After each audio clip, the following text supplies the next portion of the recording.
Boldwood presents Late Night Shopping, written by Carmen Reid and read by Julie Maisie. The moral right of the author has been asserted. This performance is owned by Boldwood. Chapter 1. Annie at her desk. Tailored dress. Victoria Beckham, yes, but with a staff discount. Genius wide-topped ankle boots. Pucci, again, staff discount.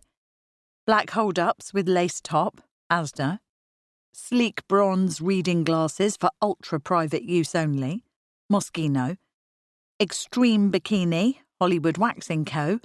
Ouch! Total estimated cost, £1,280. This is your last and final call for boarding. Will you come to bed now, please?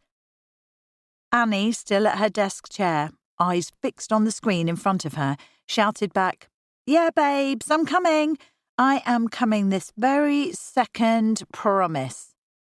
She didn't make a move. This was the third time Ed had called, but she wasn't ready to go up just yet, because there was no doubt that the hours between 10 p.m. and 12 p.m. were becoming the busiest for her online shop, Annie V's Trading Station. It wasn't so surprising.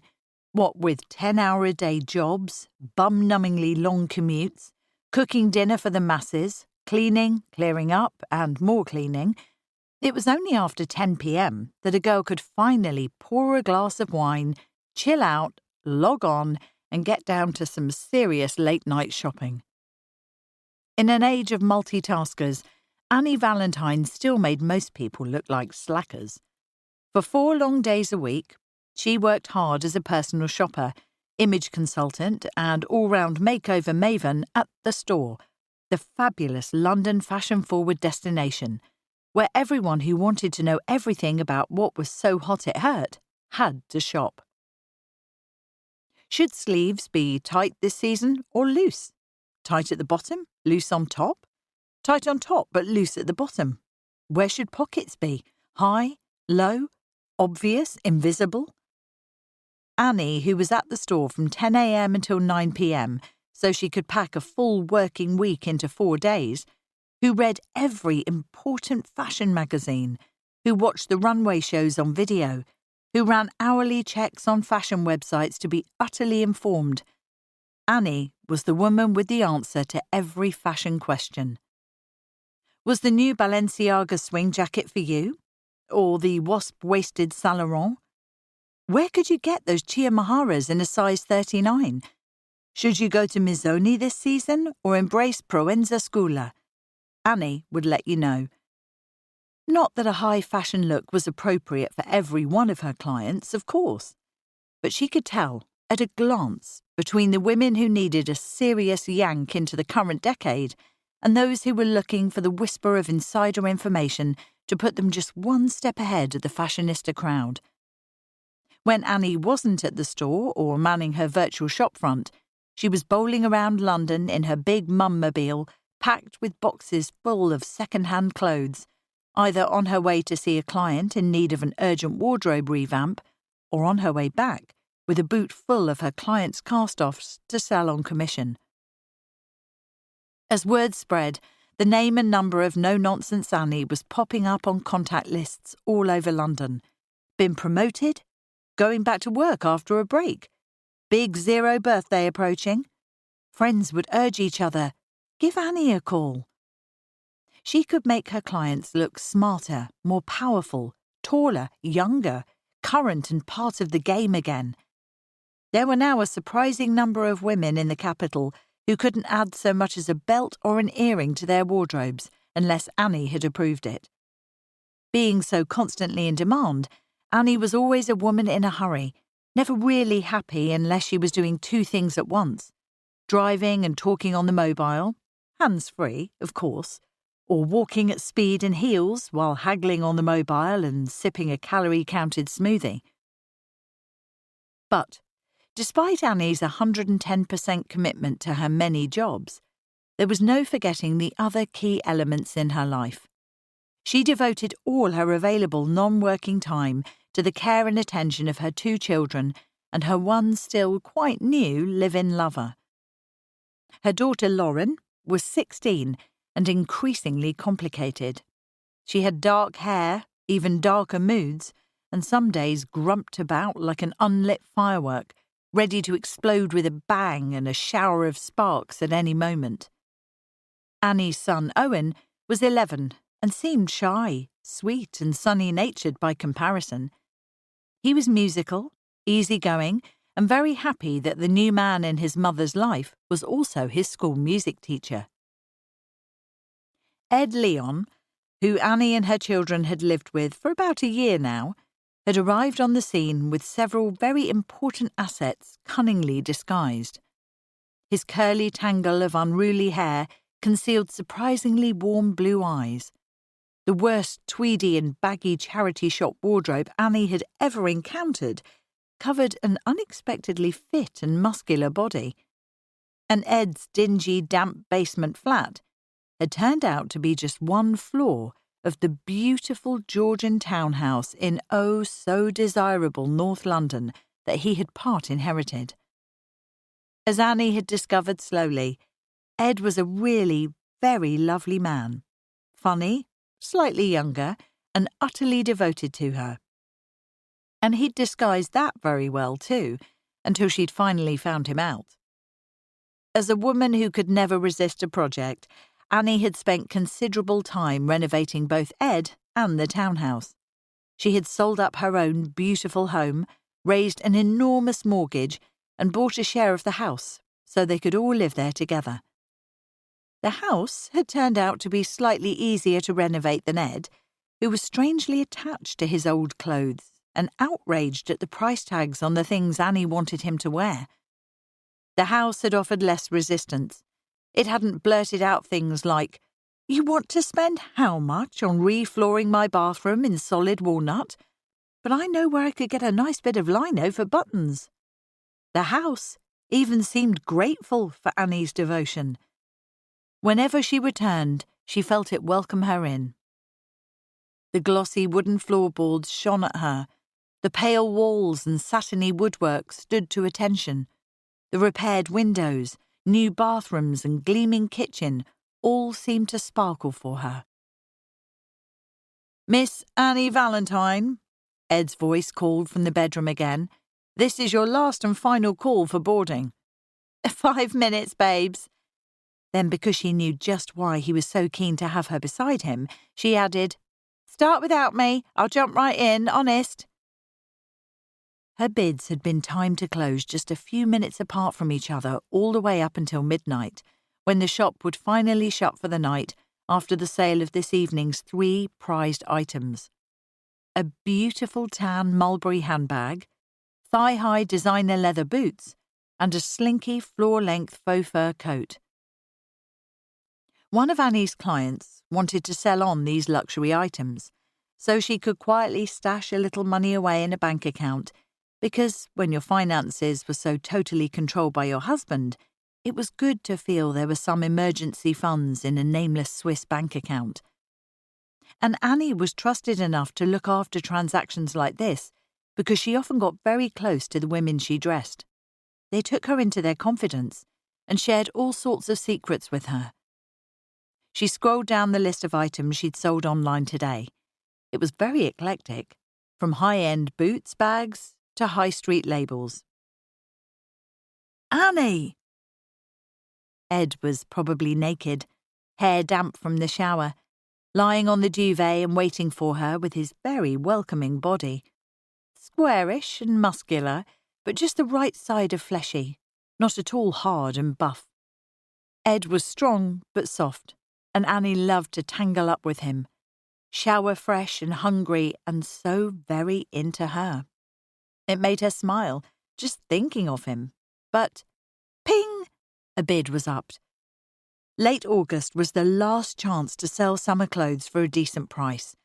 Already everyone with the slightest interest in fashion was eyeing up cashmere coats, chunky knitwear, dark leather bags, boots and big-ticket items. Looking round this small room that she used as an office, Annie acknowledged that she still had too many summer things left to sell from the back of her clients' wardrobes. They were usually items that hadn't been worn for years. Pristine linen suits, or skirts with killer waistbands, which had been too tight the day they were bought, let alone 2 babies later. Or evening dresses, thin and insubstantial, haunting the back of the cupboard for season after season, unworn and unloved, but held onto because they'd cost too much. The clock hit 12, and the faux fur coat went for £342, the boots for £875, and the limited edition bag, an astonishing £2,450. Many very wealthy, well-connected women knew where to find Annie's virtual boutique. And 15% of £3,667 made it worth sitting at the screen, typing up blurb, and spending entire mornings at the post office, busy as a mail order company. "You should have your own business," her customers often told her. "You could be the next Miuccia Prada or Oliver Bonus." Just before she closed up, Annie flicked over to the other website open on her browser, the one with all the excellent advice about setting up your own company. She'd read the helpful hints, rules and encouragement through many times, but much as she dreamed of going into business properly, Annie wasn't quite ready yet. Maybe because, although she suspected her future was in handbags or shoes, she hadn't yet found exactly the right opportunity. But she was looking hard, and she just knew that it was going to come up, soon. Make that very soon, she thought, glancing down at the jumble of mail tucked into her top desk drawer, where she knew a worrying brown envelope was lurking. Because she was a busy eBay trader, and because she'd been self-employed for a few months last year, Annie had a tax situation to sort out. She knew about it, she just hadn't focused on it, and this brown envelope was almost certainly something to do with it. It wasn't that she'd been ignoring the envelope. It was just that she knew she'd have to be in a certain kind of strong mood to open it. Now, with a £2,450 bag sold on eBay, she thought she could cope with whatever lay inside. Before she could change her mind, she reached down and grabbed it. Her fingers quickly tore through the brown paper, then she smoothed out the single sheet and scanned over the words. Final demand, £4,199.28 within 30 days. The words stood out in bold. Eek! She was going to have to find £4,000 in 30 days? £4,000? That was about twice as much as she'd expected. Could she borrow it? No. Her 3 credit cards were all too dangerously close to their limits for her to do that. Obviously, she couldn't steal it. Even if she'd known who to steal it from, Annie was cursed with very high scruples. She'd never stolen so much as a sweet from the pick and mix. But there was no way round it. Raising £4,000 in 30 days was going to be a... She batted away the words nightmare and impossible as they reared up in her mind and made herself think, challenge. She would have to hustle. It was time to power down the laptop and head for the bedroom. As Annie approached the door, she saw the light was dim. Just the little string of flower lights over the mantelpiece was on. They cast a low romantic light, perfect for going to bed, perfect for looking at one another appreciatively before the touching and the stroking and the kissing began. "Ed," she said in a low voice as she came into the room, "here I am." He was lying on his side with his back towards her. Oh, the tease. Broad, soft white shoulders sloped down to a narrow waist, then a quite spectacularly attractive peachy bum and muscular fuzzy legs. "I'll just take off my clothes," she purred at him, quickly unzipping her dress and letting it drop to the floor so that she was standing in front of the bed in underwear, hold-ups, and her black ankle boots. Sensational ankle boots, she couldn't help thinking, taking another admiring little glance at them, even if they were a pointy, 3-inch-high toe massacre to walk in. Ed wasn't moving. "Oh, well, If he was in a huff with her now, she felt sure that the boots and underwear combination would help him get over it really quickly. "Baby," she said, kneeling on the edge of the bed. Slowly she began to trace a finger over the outline of his shoulder and down his side. "Babes." She leaned over his damp hair and looked down at his face. There was no mistaking the closed eyes and heavy breathing. Ed had fallen asleep. Annie unhooked her bra and tossed it over a chair, then unzipped her boots and peeled off her stockings. Finally, she loosened her long blonde bob from her trademark tight ponytail. She might as well get to sleep too. Tomorrow was Wednesday, the first of her busy 4 days in the store, and there were some very interesting clients booked in over the next few days. She turned off the flower lights and got into bed, pulling the covers over the two of them, and moving in as close as she could to Ed's warm, naked body. Years of boarding school dormitories had trained Ed to sleep very deeply, and he didn't even stir. Closing her eyes and settling down into the darkness, Annie found her mind wandering almost at once towards the handbag, the one sitting in prime position in the ground floor accessories department, the one with the 4-figure price tag and the come-hither smile, the violet patent tote with subtle golden hardware that winked at and wooed her whenever she happened to pass by. She already knew exactly how big and how scrunchily soft it was, how well it sat on her shoulder, how comfortably capacious it was inside, how tender the black suede lining felt, and how many clever compartments it had. She even knew how many hours had gone into stitching it all together. It was fashionable and glamorous and current without screaming it bag. It was chic and French and Yves Saint Laurent. But she also knew that it could not be hers because it cost far, far too much. She'd made a promise. She'd told Ed that from now on she would consult him on all purchases over £200. Anyway, she had enough handbags, and this bag cost nearly a month in school fees and almost as much as the tax bill. There were so many reasons why she had to say no, absolutely not, and tune that arm candy right out of her head. But tomorrow, it would surely still be there, wouldn't it? On its shiny glass plinth, calling out to her. She couldn't even rationally explain why she needed another handbag in her life. There was no reason. It was purely about the beauty and the sheer glamour of the thing. She sighed quietly to herself. There just wasn't enough glamour in her life, she thought, not for the first time. Yes, she worked around all the lovely things the store had to offer, but even with her staff discount, she could only afford to buy a few choice items there.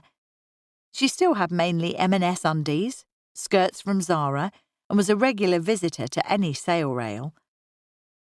Although she advised the glamorous elite on their wardrobes, Annie's life still involved commuting on foot and by bus instead of by limousine. She still had to make packed lunches and do the supermarket run, and there certainly was no army of housekeepers to help her out, unlike there was for many of her clients. But if she owned that bag, with its very expensive shiny allure, she would be so much more glamorous. With that wonderful bag over her shoulder, she'd feel like a film star even at the bus stop. Taking her purse out at the supermarket checkout would be an impossibly elegant event if it involved this bag. But how on earth did you explain that to a man who thought the battered old briefcase he'd had since he was 13 was absolutely fine? Chapter 2. Bronwyn's first visit to the store. Blue and yellow patterned sweatshirt, made in New Zealand. Brown cord skirt, made in New Zealand. American tan tights, petrol station. Slouchy brown sandals, made in New Zealand. Total estimated cost, £95. I just want to be comfortable. That's how I sold 27,000 toilets a quarter. People were comfortable with me. You know I only ever buy Max Mara, and there's no point trying to sway me," bossy Elizabeth Maxwell told Annie sternly as she sifted through the rack of coats brought up for her to try in the store's personal shopping suite. The suite was a luxurious sanctuary of snowy carpet, velvet curtains, and supersized changing rooms on the second floor. It was as bright and dazzlingly lit as every other square inch of the store, so that the gorgeousness of each item for sale could be fully appreciated. From the sparkling beauty and accessories playground on the ground floor, shimmering metal and glass escalators and elevators carried customers up to floors 1, 2, and 3, where at each level prices increased and exquisite creations vied with one another for attention. Rack on rack, designer concession on designer concession. There was almost too much colour, too much brilliance, too many clothes, too many choices, too many price tags, too many zeros. It was an overstimulation of the senses. New, uninitiated customers often found themselves turning up at the personal shopping suite unannounced because they needed help. They needed a guide. They needed someone to make sense of the fashion jungle out there on the sales floor. Not that it looked like a jungle, of course, with every collection pruned and honed and displayed to perfection. Even the store's hangers were specially designed in shiny chrome with just the right amount of padding, just the exact angle of slope on the shoulders to hang every item to its most fabulous advantage. "But Elizabeth, what about this one?" Annie coaxed, pulling a silver-grey Armani cashmere from the rack and holding it out to the stocky, 50-something barrister who was here to buy her autumn-winter essentials in a flurry of organisation. "It would go so beautifully with your hair," Annie went on, "and it's long too. So cosy and so this season." Well, Elizabeth had her hand on the fabric now. It was as smooth and supple as a puppy's ear and just as tempting. "Slip it on, just for me," Annie urged. She didn't exactly like Elizabeth Maxwell. No, make that. She couldn't really stand Elizabeth Maxwell. But nevertheless, she was a client who came to the personal shopping suite at least 4 times a year and spent big.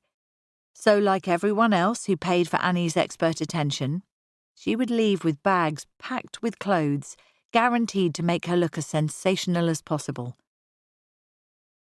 "Remember the silvery dress you bought in the spring?" Annie had leafed through Elizabeth's file before this session. "Wouldn't that look amazing under this coat? And you've got to have..." Annie turned to the table she'd stacked with accessories.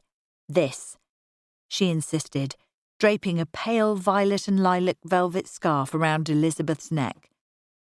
"Oh, yes," Elizabeth agreed, her eyes fixed to the image of herself in the mirror. "Yes, that is very nice. I'm going to be in Paris so much more now. Don't you think this is a very French look?" Paris? Elizabeth was going to be in Paris so much more now. Annie wondered again at the differences between her life and those of her clients. "So, what's happening in Paris?" Annie asked, trying not to sound too wistful. "Oh, haven't I told you?" Elizabeth began brightly. "James..." How could Annie have forgotten? The twins! Elizabeth's children, James and Georgia, were her... Well, pride and joy was probably an understatement. As James and Georgia had taken their A-levels this summer and had now left school, Annie braced herself for some serious maternal boasting. James got 4 A's and a starred A in music, so... Elizabeth paused for effect, eyes widening with excitement. "He and his violin are heading for the Conservatoire in Paris. Isn't that wonderful?" "My goodness," Annie agreed enthusiastically. "Brilliant. And how about Georgia? What's she moving on to?" "Oh, Georgia got into Harvard," Elizabeth exclaimed. "We're just thrilled." Annie knew enough super-wealthy London parents to understand that the Conservatoire and Harvard were amongst the ultimate accolades. Oxford and Cambridge were now considered over and full of the children of foreign billionaires.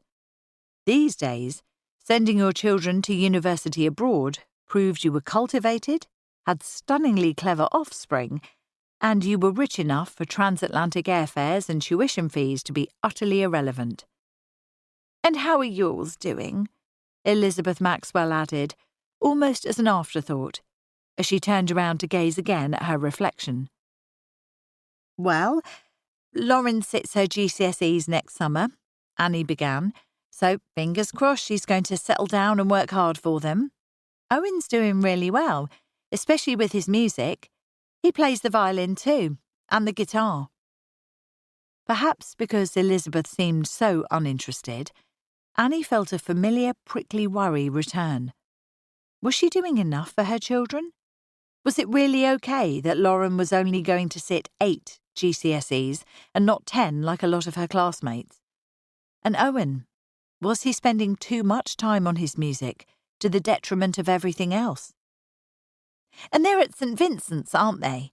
Elizabeth asked, perhaps wondering how a sales assistant could afford fees like that. But then she had no idea how hard Annie worked. "It's good," Elizabeth added approvingly. "Any thoughts about where they'll go afterwards?" "Oh no, not yet," Annie told her, thinking that if it was going to be the Conservatoire and Harvard, she'd either have to marry Richard Branson, or more realistically, be running an incredibly successful business of her own. "Very expensive business, university education," Elizabeth added. "Some sacrifices will have to be made." Uh-oh. This was hardly music to a personal shopper's ears. The barrister began to unwind the scarf, then unbutton the Armani. "Let's take a look at the Black Max Mara," Annie said. "Annie!" There was a voice behind the changing room curtain. Annie excused herself and stepped out. Paula, one of Annie's assistants in the suite, a tall, rangy black girl, slim and elegant as a runway model, had come to let her know that the next customer was waiting. Standing next to Paula, Annie couldn't help feeling even more average-sized and chunky, not to mention more pale than usual. One glance at Paula's feet, and the reason became clear. The shoes were very, very high, in deepest pink with a purple suede trim all the way around. The curving straps, crossed artfully at the front, were held in place with tiny purple buttons at the side. They were a masterwork. A beautiful, lovingly crafted masterwork. "Look at your shoes! Oh my God, your shoes!" Annie gave a whispered shriek. "Those are absolutely perfect. We have to speak about these shoes," she warned Paula, before heading back into the changing room. "Time to choose," Annie instructed Elizabeth, putting on her most friendly smile and turning to the clothes rail they'd stocked with the definites.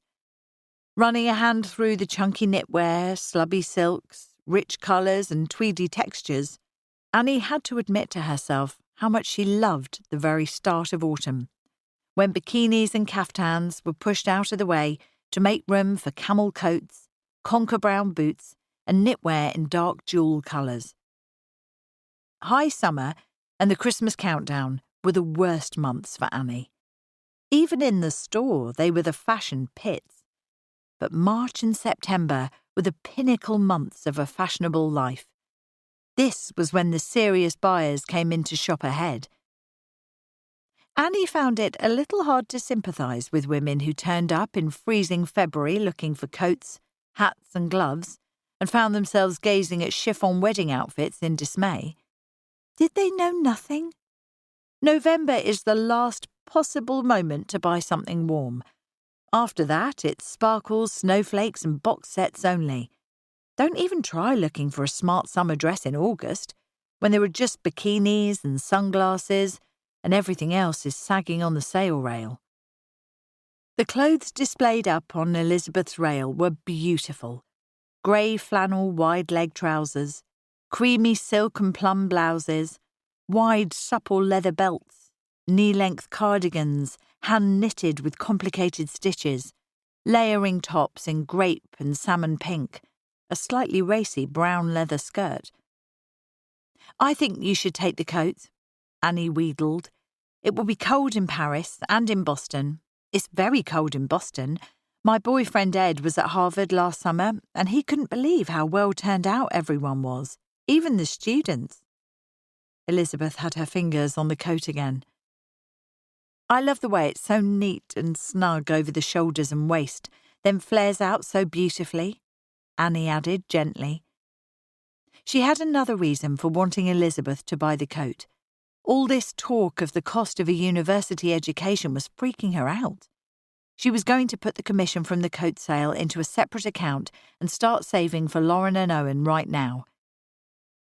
"Oh, well, as they say over there," Elizabeth conceded, "what the heck?"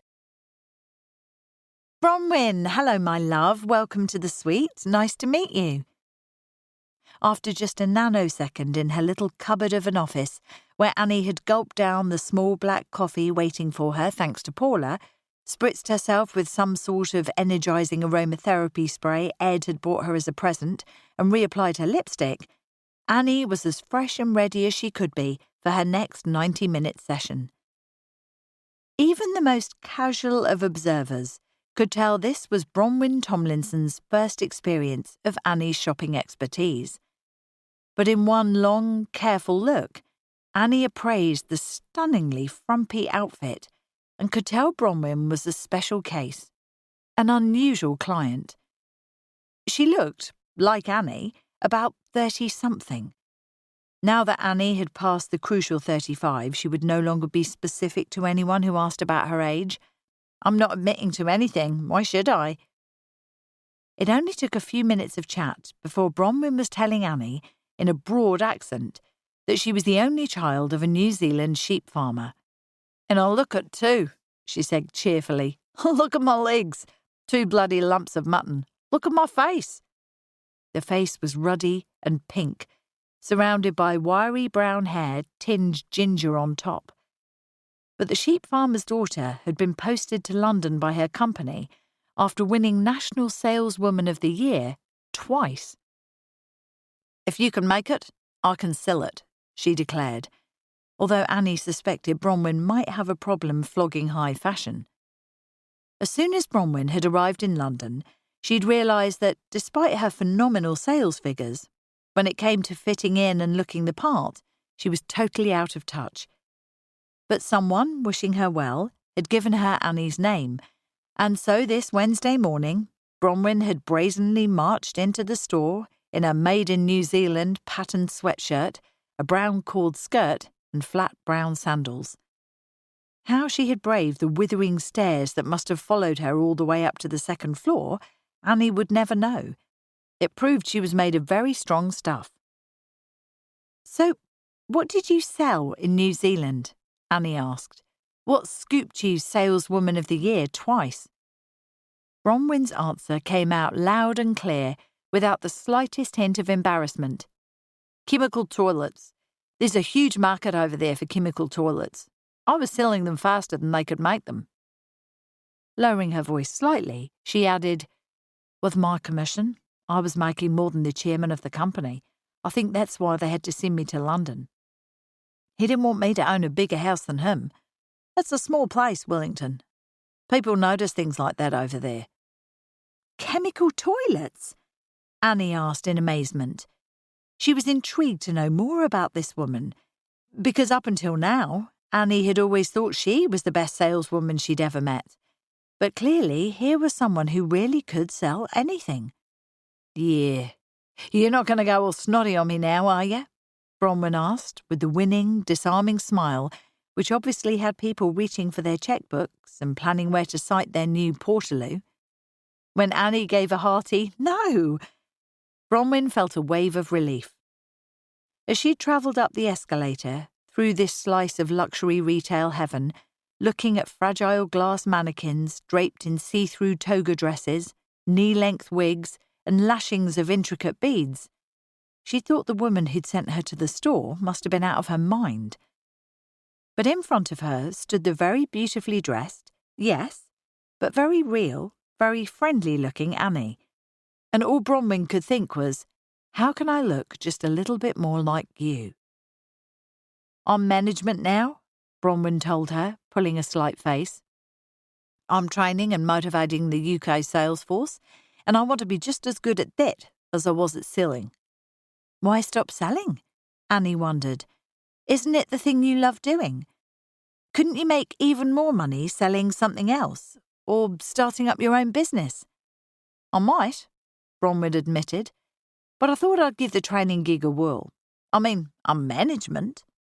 She seemed to find this amusing. Everyone takes you more seriously when you're management. You know, when I need to get some financial backing later on. I'm very impressed, Annie told her. So, any family? She ventured, wondering if there were any mini Bronwyns in mini brown cord skirts. Any significant other? Nah, came the casual reply. Plenty of time for that yet, I hope. So, Annie took in the wiry hair and freckly face once again. How are we going to dress you? She wondered out loud. Not going to be bloody easy, is it? Bronwyn joked. I like sweaters, sweatshirts, jeans that are comfy, not fancy, shoes I can walk in. I just want to be comfortable. That's how I sold 27,000 toilets a quarter. People were comfortable with me. They liked me. And look at my face. I don't suit any colours at all. Even black makes me look like a beetroot. Annie looked at the way Bronwyn stood, slightly hunched forward, feet planted like poles in the ground, hip-width apart. She really did look like a shepherd. The store did not cater for shepherds or people who wanted to be comfortable, people who didn't suit any colour at all. I think I should measure you, Annie suggested. It's a bit hard to tell what's going on underneath that sweater and skirt. You could be a size 10 or a size 18, I have no idea. Then I'm going to sit you down here with a drink, and I'm going to bring things up. I don't want you looking around the shop, Annie warned. You'll just panic and get frightened and maybe even run out on me. No one's done that yet, but there's always a first. Nah, I'll not run. I can't wait to see what you're going to come up with. I'm a disaster zone. Bronwyn was lifting up her arms so that Annie could pull the tape measure around her. My mum died when I was small, and I only had my old man to take me shopping, she went on. I didn't have any girlfriends when I was growing up. Too much of a dork. Although this was said cheerfully, it just broke Annie's heart. But then she knew too well that how people looked was always tied up with their complicated life stories. Bronwyn's mum had died. She had no friends. She had to go shopping with the sheep farmer, and she thought she was a dork. That was all so tragic. But look at her. She was so upbeat and certainly not sorry for herself. Annie wished she could sprinkle a little bit of Bronwyn onto all the fragile, moaning Minnie she had to pander to week in, week out. Well, today I'm your girlfriend, Annie told her, and we're going to go shopping together and have a fantastic time. Now, you sit down. She pointed to the leather sofa in the vast dressing area. Paula will bring you drinks and magazines and even file your nails if you want her to. That'd be nice, Bronwyn said in surprise. Just one question, babes. Are there any colours you like? Annie just wanted to get a clue here. Bronwyn had to think for a while. Grey? Does that count as a colour? Annie nodded encouragingly. And I quite like pale green. Any green, really, so long as it isn't bright. Out on the shop floor, Annie did not panic, even though there was so much to do to this woman.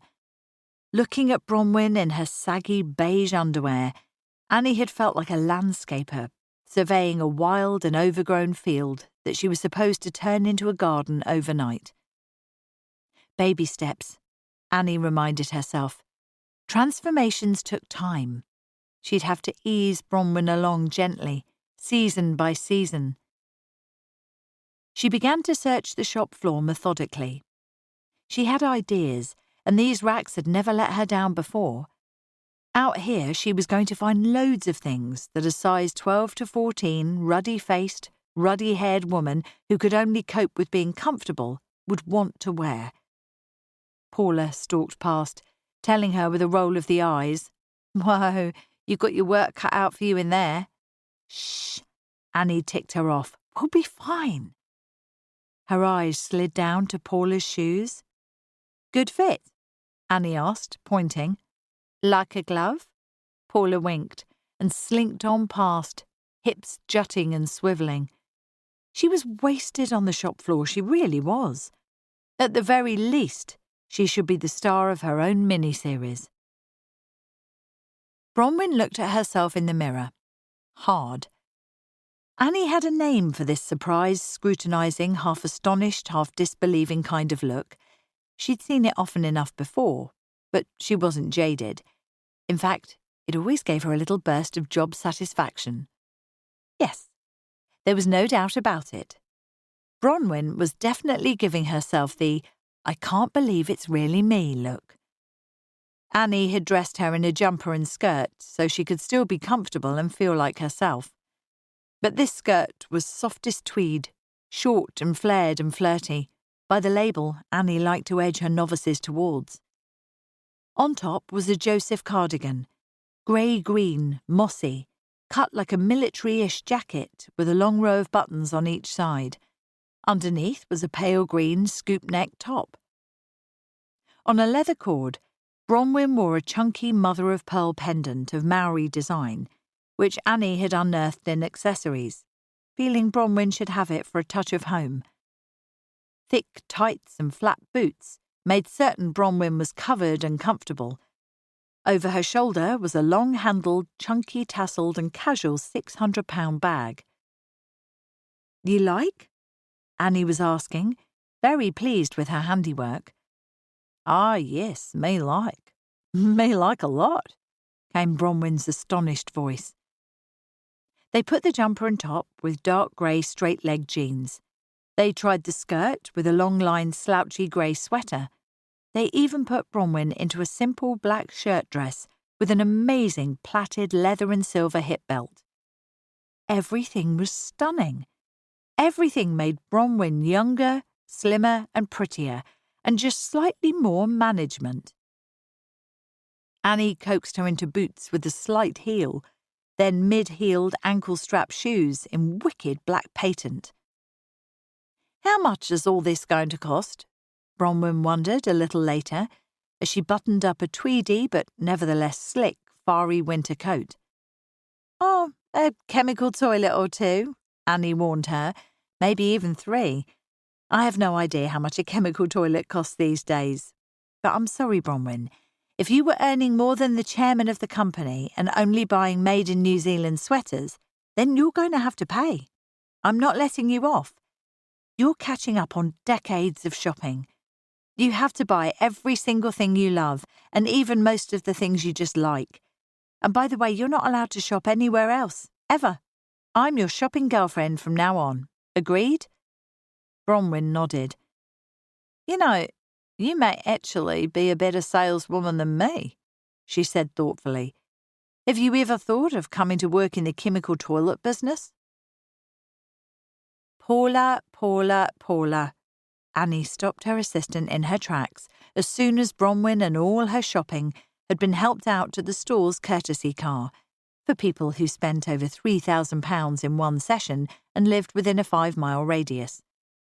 "Come, sit," Annie instructed, "and let's talk about the shoes." Perching herself on the sofa, Paula carefully undid the little purple buttons, eased her foot out of the vibrant cerise leather, and handed the shoe over to Annie. Paula's feet were bigger than hers. What with Paula being close to 10 feet tall, this wasn't such a surprise. "Where are they from?" Annie asked, taking a closer look.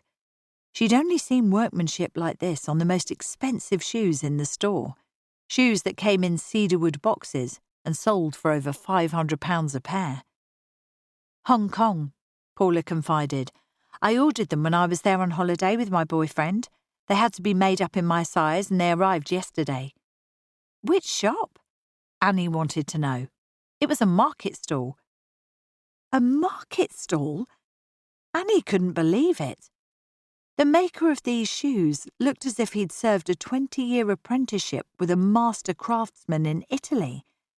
Look at the arch on the sole, the sweep. Check out the contrast purple piping sewn with tiny stitches even round the buttonhole. These shoes were breathtaking. Annie studied the ornate gold lettering inscribed on the insole. Timmy Woo. Timmy Woo? She asked. Is that a joke? Is that supposed to be a take on Jimmy Choo? No, that's his name, Paula insisted. I asked him that. He gave me his card. He said my friends could email him. He'll even make up his designs in the colours you want. Really? And most importantly, Annie had the shoe on her foot now, pointing her toe this way and that, admiring it from every angle. How much did these handmade, bespoke babies cost? Oh, I think they were about 60 quid. 60 quid? 60 quid? Annie couldn't believe it. Are you sure? Yeah, Paula replied casually, not sure what all the fuss was about. Suddenly, Annie felt overwhelmingly excited. This could be it. This could be her thing. This could be her business. If she bought Mr. Timmy Woo's shoes and sold them over here, well, even at £120, they would be a bargain, a total steal. There was nothing available in Britain the quality of Mr. Woo's shoes. For less than £200? Or £250 even. She couldn't think when she'd seen a lovelier piece of footwear that didn't come in a signed wooden box. And the market for bespoke designer shoes was getting hotter and hotter. The store already sold limited editions of Brian Atwood's and Rupert Sanderson's at no less than £300 a pair. Paula, you are a genius, she declared. You are a totally brilliant, fabulous shopping genius. Calm down, girl. You can order yourself a pair, was Paula's response. A pair? I want hundreds of pairs, Annie exclaimed. Paula, this is the best thing you've ever told me about. Apart from the day that Donna, Paula reminded her. Oh, yeah.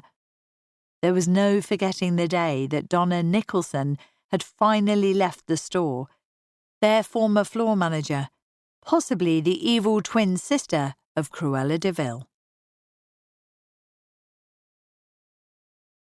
Chapter 3. Diner for Drinks. Mustard yellow pinafore, Bernardo's, white, blue and mustard floral blouse, River Island, blue tights, M&S, blue sequined beret, accessorize, mustard Mary Jane's, Bernardo's, total estimated cost £65. I'm liking your necklace. 5 consultations later, and Annie was finally packing the goodies gleaned from the store today into white and gold carrier bags. There was a top with a hem tear on the sleeve, which she'd bought, double discount, planning to invisibly mend it, then sell it, brand new with tags, on her site. Then she'd been given a generous selection of just about to go out of date miniatures by one of the Longcombe ladies, which she would either use herself or donate to her sister Dinah. But the best haul of the day had come from the store's restaurant. 3 Tupperware boxes full of roasted artichoke salad and slices of fennel and fenugreek lasagna. Annie would offer this to whichever family members turned up at home tonight in search of dinner. She couldn't promise they'd eat it, obviously. That was the problem with the store's restaurant leftovers. They were made for very low-fat ladies who lunch. Ed was taking Owen out to a concert this evening. She didn't know what kind of concert, except that it was at the Barbican, and he'd got a special rate on the tickets. But this was a good thing, as Ed wasn't really happy unless he got a live music fix at least twice a week, and Owen was always willing to tag along, whereas Annie had been dragged to several strange things, the works of Shostakovich and Benjamin Britten, to name 2, and had made it quite clear she shouldn't be his number 1 choice of musical date.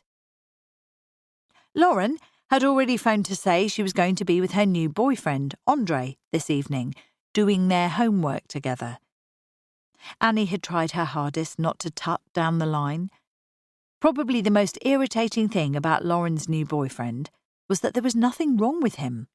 Absolutely not one thing Annie could complain about.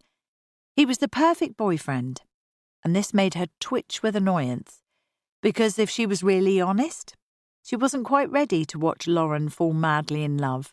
She wasn't ready to be relegated to the sidelines of Lauren's affections. Not just yet. Annie turned off the row after row of ceiling lights that gave the personal shopping suite its glamorous dazzle. Then, handbag and carrier bag slung over her shoulders, she walked down the escalator, already silent and still because it was after 9 p.m. and the store was closed. As she rounded the corner from the bottom of the escalator into accessories on the ground floor, Annie didn't exactly mean to look. She really didn't. She'd intended to keep